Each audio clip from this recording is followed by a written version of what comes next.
students. Today we are going to discuss about structure of sperm. In the previous videos we had discussed about gametogenesis, and in the gametogenesis we had covered two topics. Number one was spermatogenesis and number two was oogenesis. Both the topics were discussed in detail, and for that purpose I had made two videos for separate topic. Although we have studied spermatogenesis, and in spermatogenesis I had briefly described the structure of sperm.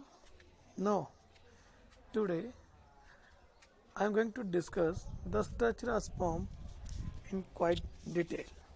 As we know that sperm is a male gamete which is produced in the testis. The structure of sperm may vary in different organisms. Here in this video we will confine our discussion to the structure of human sperm. The human sperm consists of head, neck, middle piece and tail. In the head region there is present acrosome, subacrosomal granule and nucleus. In the neck there is proximal centriole and distal centriole. In the middle piece there is present mitochondrial sheath and Johnson ring, whereas the tail consists of two components. The anterior one is called as principal tail, while the posterior one is called as end tail. Now we will discuss all these components one by one. First of all, let's start with head. Head is the interior most part of the sperm, which is shaped like an egg. The dimension of head in the sperm is approximately 2.5 to 3.5 micron in diameter and 4.0 to 5.5 micron in length. Now, as I have told you that head contain acrosome, subacrosomal granule, nucleus and the most part of proximal centriole. So, all these components we will discuss one by one. First of all, in the head region, the most anterior component is acrosome. Now, what is acrosome? Acrosome is basically derived from the Golgi apparatus. It contains number of enzymes which is responsible for the breakdown of layers surrounding the ovum.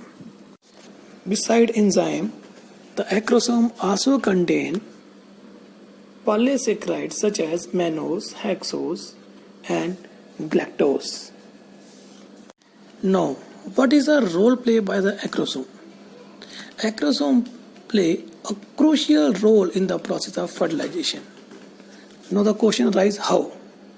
Basically, the female ovum is always surrounded by different layers such as zona pellucida and corona radiata. In order to fertilize the ovum, the sperm is supposed to be reach ovum and provide the nucleus. So in order to reach the sperm to the ovum, the sperm need to break down these layers surrounding the ovum. The enzymes which are present in the acrosome are capable to break down these layers.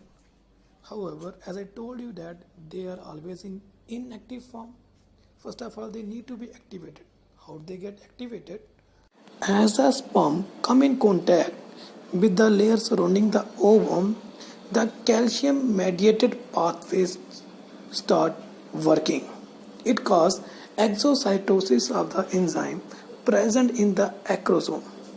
These acrosomal enzymes, when come outside, they become activated and break down the corona radiata as well as zona pellucida layer of the ovum. This has been shown in the form of figure in the given slide. Now the second component in the head is perforatorium, which is also called as subacrosomal granule. Now location of perforatorium. Perforatorium is present in between acrosome and the nucleus.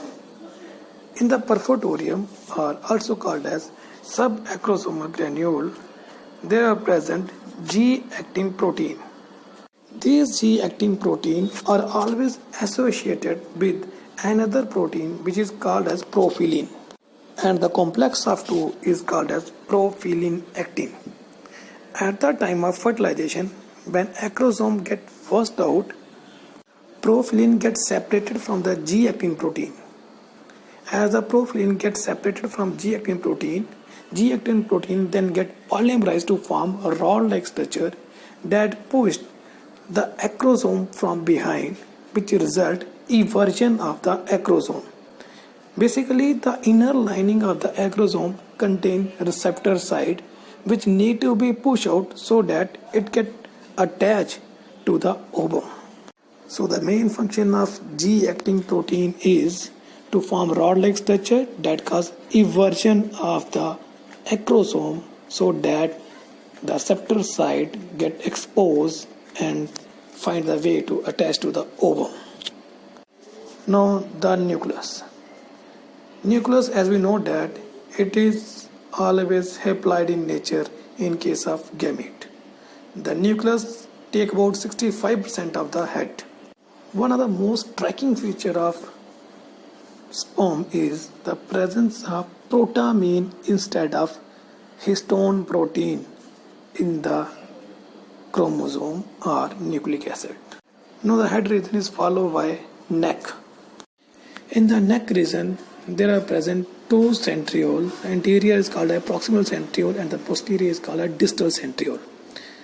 The anterior proximal centriole, which is 3/4 component or part present in the head region, whereas 1/4 lies in the neck region.